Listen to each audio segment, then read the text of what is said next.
This is Audible.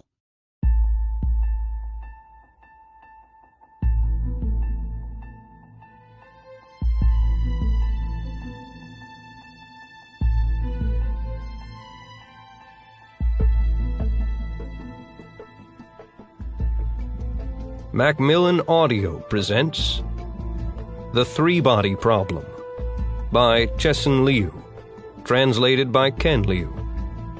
Read for you by Luke Daniels.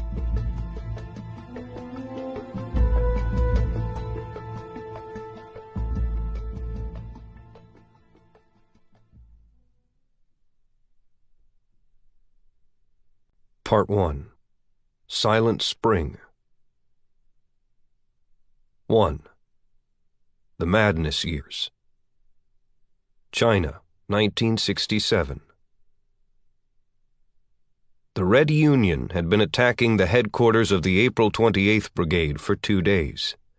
Their red flags fluttered restlessly around the brigade building like flames yearning for firewood.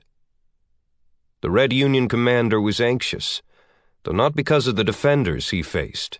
The more than 200 Red Guards of the April 28th Brigade were mere greenhorns compared with the veteran Red Guards of the Red Union, which was formed at the start of the Great Proletarian Cultural Revolution in early 1966. The Red Union had been tempered by the tumultuous experience of revolutionary tours around the country and seeing Chairman Mao in the great rallies in Tiananmen Square. But the commander was afraid of the dozen or so iron stoves inside the building, filled with explosives and connected to each other by electric detonators. He couldn't see them, but he could feel their presence like iron sensing the pull of a nearby magnet. If a defender flipped the switch, revolutionaries and counter-revolutionaries alike would all die in one giant ball of fire. And the young Red Guards of the April 28th Brigade were indeed capable of such madness. Compared with the weathered men and women of the first generation of Red Guards, the new rebels were a pack of wolves on hot coals, crazier than crazy.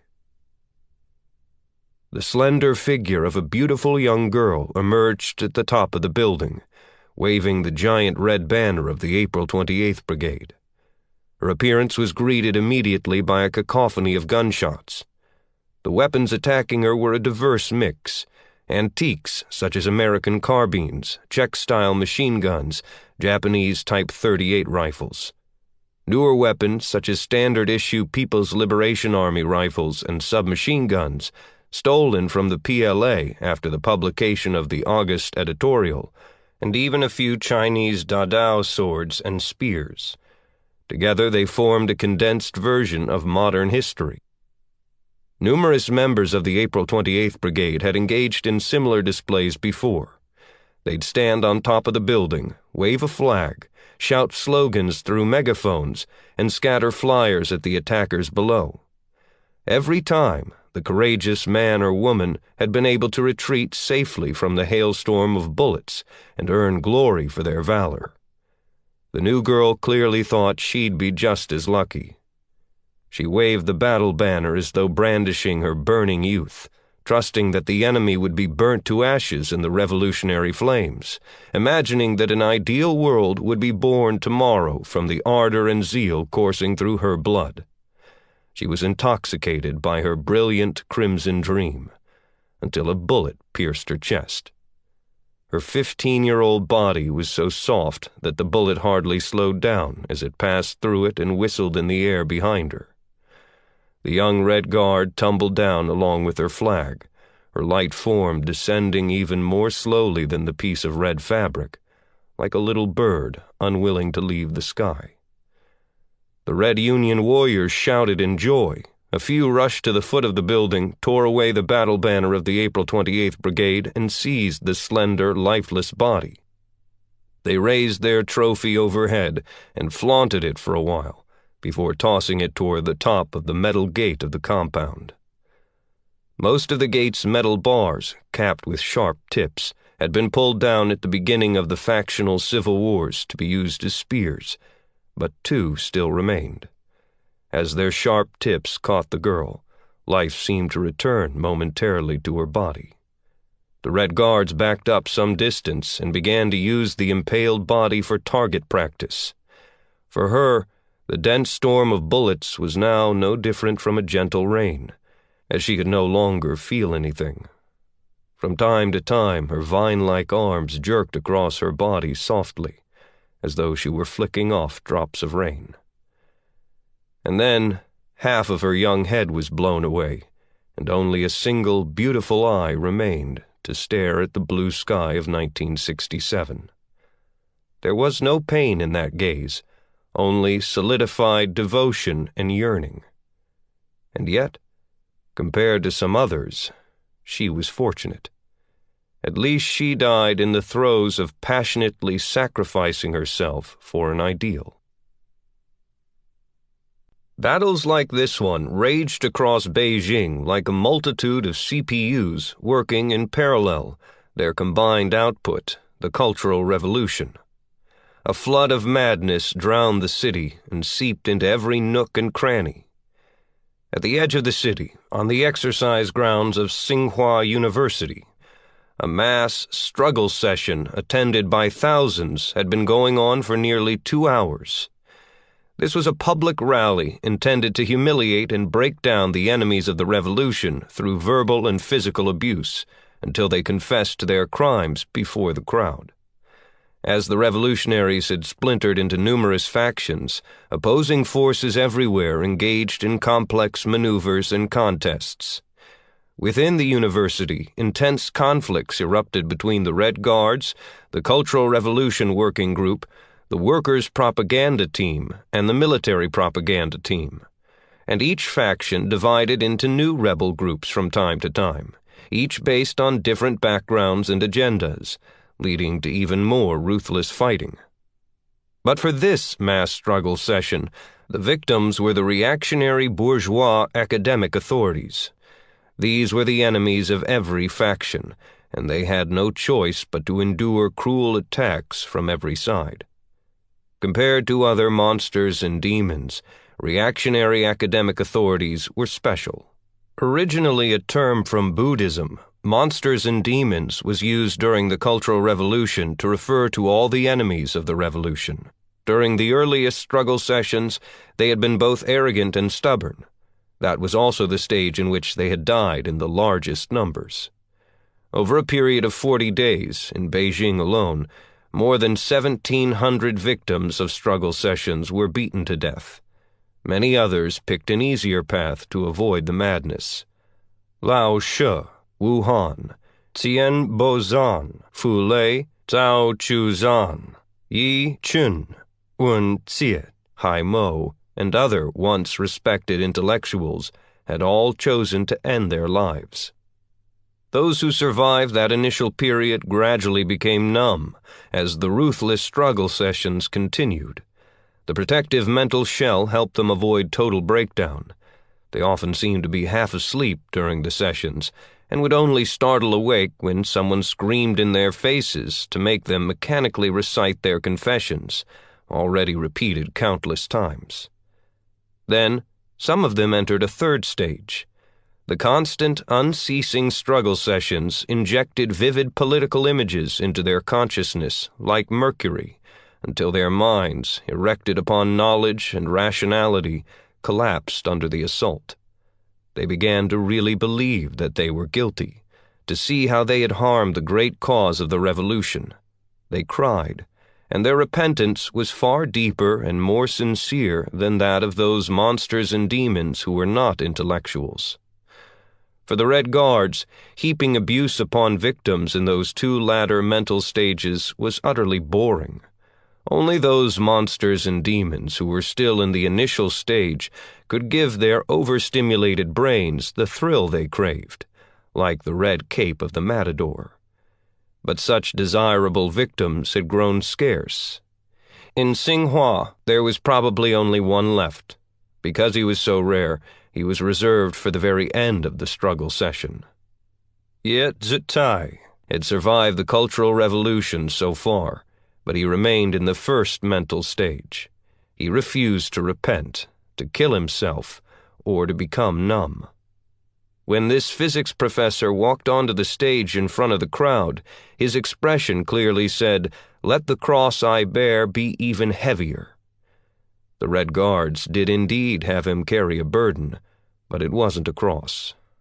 Other victims wore tall hats made from bamboo frames, but his was welded from thick steel bars, and the plaque he wore around his neck wasn't wooden like the others, but an iron door taken from a laboratory oven. His name was written on the door in striking black characters, and 2 red diagonals were drawn across them in a large X.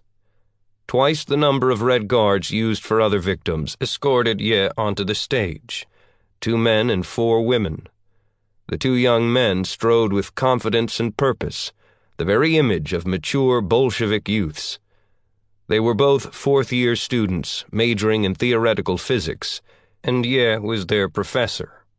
The women, really girls, were much younger, 2nd-year students from the junior high school attached to the university. Dressed in military uniforms and equipped with bandoliers, they exuded youthful vigor and surrounded Ye Zhou like 4 green flames. His appearance excited the crowd.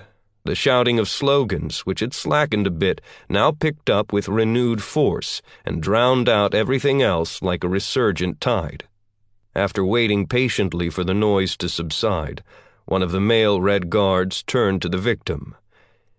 "Ye Zhou, you are an expert in mechanics. You should see how strong the great unified force you're resisting is.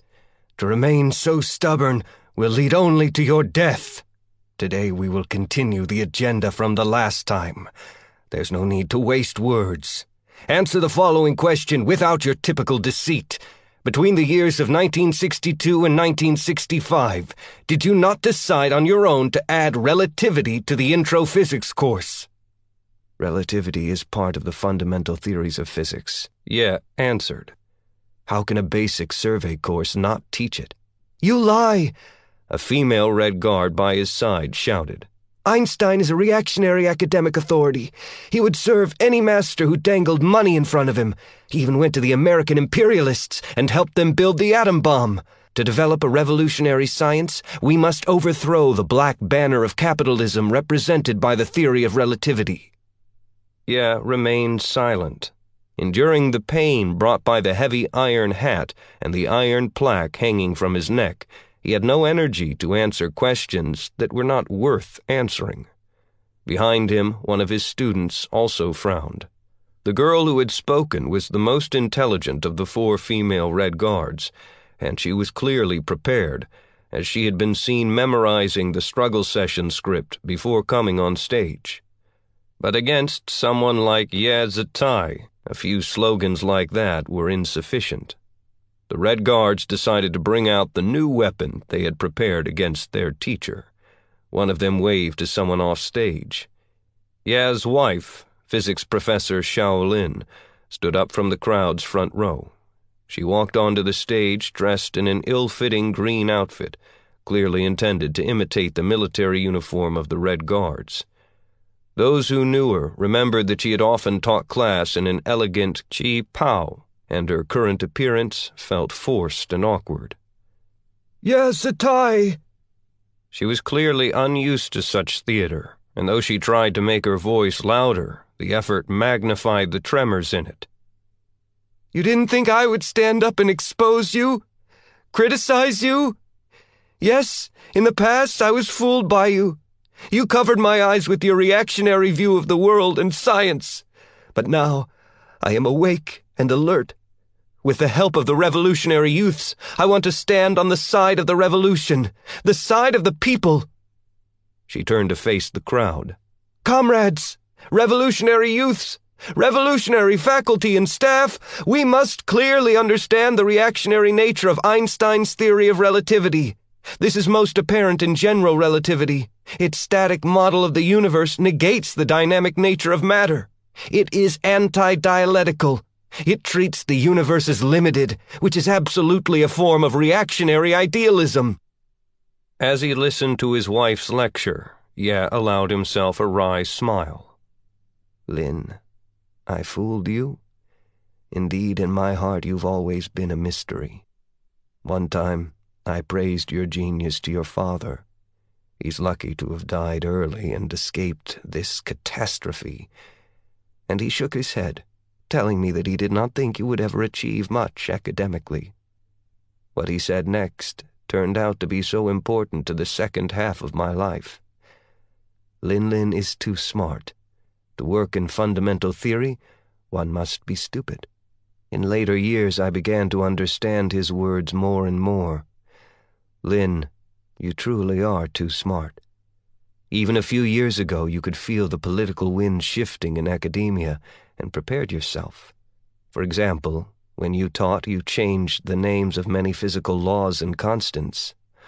Ohm's law you called resistance law. Maxwell's equations you called electromagnetic equations. Planck's constant you called the quantum constant. You explained to your students that all scientific accomplishments resulted from the wisdom of the working masses, and those capitalist academic authorities only stole these fruits and put their names on them.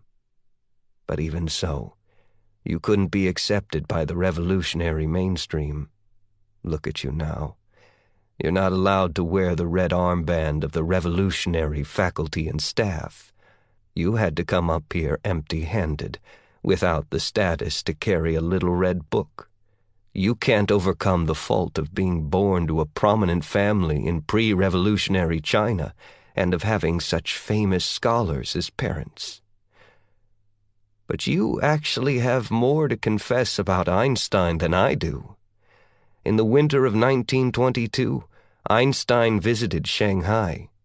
Because your father spoke fluent German, he was asked to accompany Einstein on his tour.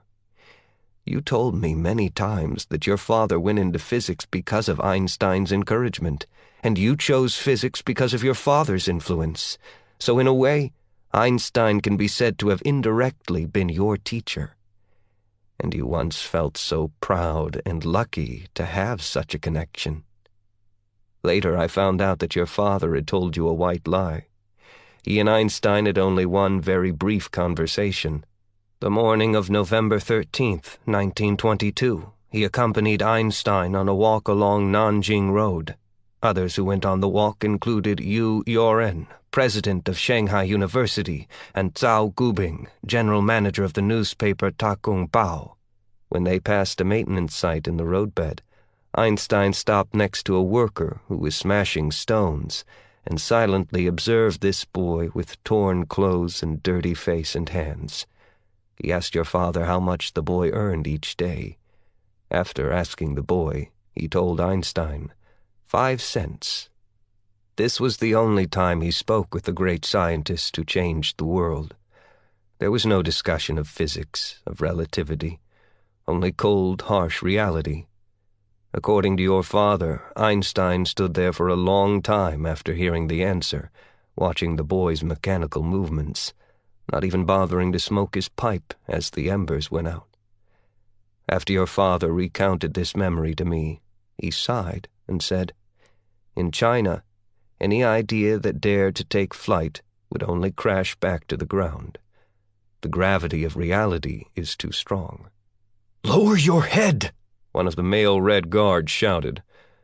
This may actually have been a gesture of mercy from his former student. All victims being struggled against were supposed to lower their heads. If Yad did lower his head, the tall, heavy iron hat would fall off, and if he kept his head lowered, there would be no reason to put it back on him.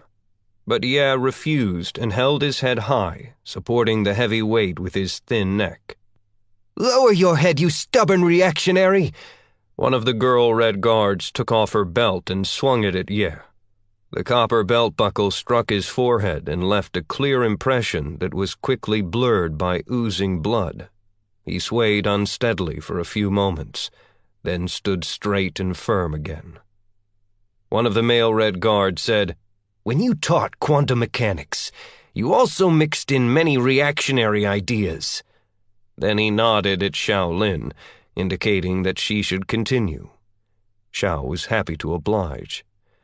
She had to keep on talking, otherwise her fragile mind, already hanging on only by a thin thread, would collapse completely. Zhou, you cannot deny this charge. You have often lectured students on the reactionary Copenhagen interpretation of quantum mechanics. It is, after all, the explanation recognized to be most in line with experimental results. His tone, so calm and collected, surprised and frightened Shaolin. This explanation posits that external observation leads to the collapse of the quantum wave function.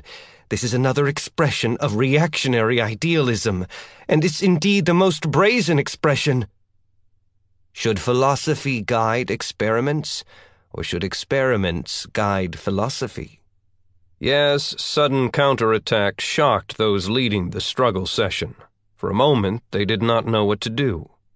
Of course, it should be the correct philosophy of Marxism that guides scientific experiments, one of the male Red Guards finally said. Then that's equivalent to saying that the correct philosophy falls out of the sky. This is against the idea that the truth emerges from experience. It's counter to the principles of how Marxism seeks to understand nature. Shaolin and the two college student Red Guards had no answer for this. Unlike the Red Guards, who were still in junior high school, they couldn't completely ignore logic. But the four junior high girls had their own revolutionary methods that they believed were invincible. The girl who had hit Ye before took out her belt and whipped Ye again. The other three girls also took off their belts to strike at Ye. With their companion displaying such revolutionary fervor, they had to display even more, or at least the same amount. The two male Red Guards didn't interfere. If they tried to intervene now, they would be suspected of being insufficiently revolutionary.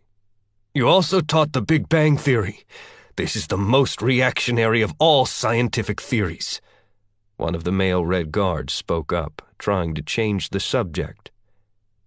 Maybe in the future this theory will be disproven, but two great cosmological discoveries of this century, Hubble's law and observation of the cosmic microwave background, show that the Big Bang Theory is currently the most plausible explanation for the origin of the universe. Lies! Shaolin shouted. Then she began a long lecture about the Big Bang Theory, remembering to splice in insightful critiques of the theory's extremely reactionary nature. But the freshness of the theory attracted the most intelligent of the four girls, who couldn't help but ask, Time began with the singularity? So what was there before the singularity? Nothing, Ye said, the way he would answer a question from any curious young person. He turned to look at the girl kindly. With his injuries and the tall iron hat, the motion was very difficult. No, nothing. That's reactionary. Completely reactionary, the frightened girl shouted. She turned to Shaolin, who gladly came to her aid. The theory leaves open a place to be filled by God. Shao nodded at the girl. The young Red Guard, confused by these new thoughts, finally found her footing. She raised her hand, still holding the belt, and pointed at Ye. You're trying to say that God exists? I don't know. What? I'm saying I don't know. If by God you mean some kind of super-consciousness outside the universe, I don't know if it exists or not. Science has given no evidence either way. Actually, in this nightmarish moment, Ye was leaning toward believing that God did not exist. This extremely reactionary statement caused a commotion in the crowd. Led by one of the Red Guards on stage, another tide of slogan shouting exploded. Down with the reactionary academic authority, Zhou. Down with all reactionary academic authorities. Down with all reactionary doctrines. Once the slogans died down, the girl shouted, God does not exist. All religions are tools concocted by the ruling class to paralyze the spirit of the people." "That is a very one-sided view," Ye said calmly. The young Red Guard, embarrassed and angry, reached the conclusion that against this dangerous enemy, all talk was useless. She picked up her belt and rushed at Ye, and her 3 companions followed. Ye was tall, and the 4 14-year-olds had to swing their belts upward to reach his head, still held high. After a few strikes, the tall iron hat, which had protected him a little, fell off. The continuing barrage of strikes by the metal buckles finally made him fall down. The young Red Guards, encouraged by their success, became even more devoted to this glorious struggle. They were fighting for faith, for ideals. They were intoxicated by the bright light cast on them by history, proud of their own bravery. Ye's 2 students had finally had enough. "The chairman instructed us to rely on eloquence rather than violence." They rushed over and pulled the 4 semi-crazed girls off Ye. But it was already too late. The physicist lay quietly on the ground, his eyes still open as blood oozed from his head. The frenzied crowd sank into silence. The only thing that moved was a thin stream of blood. Like a red snake, it slowly meandered across the stage, reached the edge, and dripped onto a chest below. The rhythmic sound made by the blood drops was like the steps of someone walking away. A cackling laugh broke the silence. The sound came from Shaolin, whose mind had finally broken. The laughter frightened the attendees, who began to leave the struggle session, first in trickles and then in a flood. The exercise grounds soon emptied, leaving only one young woman below the stage. She was Ye Wenxie, Ye Zitai's daughter. As the 4 girls were taking her father's life, she had tried to rush onto the stage, but 2 old university janitors held her down and whispered into her ear that she would lose her own life if she went. The mass struggle session had turned into a scene of madness, and her appearance would only incite more violence. She had screamed and screamed, but she had been drowned out by the frenzied waves of slogans and cheers. When it was finally quiet again, she was no longer capable of making any sound. She stared at her father's lifeless body, and the thoughts she could not voice dissolved into her blood, where they would stay with her for the rest of her life. After the crowd dispersed, she remained like a stone statue, her body and limbs in the positions they were in when the 2 old janitors had held her back. After a long time, she finally let her arms down, walked slowly onto the stage, sat next to her father's body, and held one of his already cold hands, her eyes staring emptily into the distance. When they finally came to carry away the body, she took something from her pocket and put it into her father's hand, his pipe. Wenxie quietly left the exercise grounds, empty save for the trash left by the crowd, and headed home. When she reached the foot of the faculty housing apartment building, she heard peals of crazy laughter coming out of the second-floor window of her home. That was the woman she had once called Mother. Wenxie turned around, not caring where her feet would carry her. Finally, she found herself at the door of Professor Ruan Wen. Throughout the 4 years of Wenxie's college life, Professor Ruan had been her advisor and her closest friend. During the 2 years after that, when Wenxie had been a graduate student in the astrophysics department, and through the subsequent chaos of the Cultural Revolution, Professor Ruan remained her closest confidant, other than her father. Ruan had studied at Cambridge University, and her home had once fascinated Wenxie. Refined books, paintings, and records brought back from Europe, a piano, a set of European-style pipes arranged on a delicate wooden stand, some made from Mediterranean briar, some from Turkish meerschaum. Each of them seemed suffused with the wisdom of the man who had once held the bowl in his hand or clamped the stem between his teeth deep in thought, though Ruan had never mentioned the man's name. The pipe that had belonged to Wincia's father had in fact been a gift from Ruan. This elegant, warm home had once been a safe harbor for Wincia when she needed to escape the storms of the larger world. But that was before Ruan's home had been searched and her possessions seized by the Red Guards. Like Wincia's father, Ruan had suffered greatly during the Cultural Revolution. During her struggle sessions, the Red Guards had hung a pair of high heels around her neck and streaked her face with lipstick to show how she had lived the corrupt lifestyle of a capitalist. Wincia pushed open the door to Ruan's home, and she saw that the chaos left by the Red Guards had been cleaned up. The torn oil paintings had been glued back together and rehung on the walls. The toppled piano had been set upright and wiped clean, though it was broken and could no longer be played.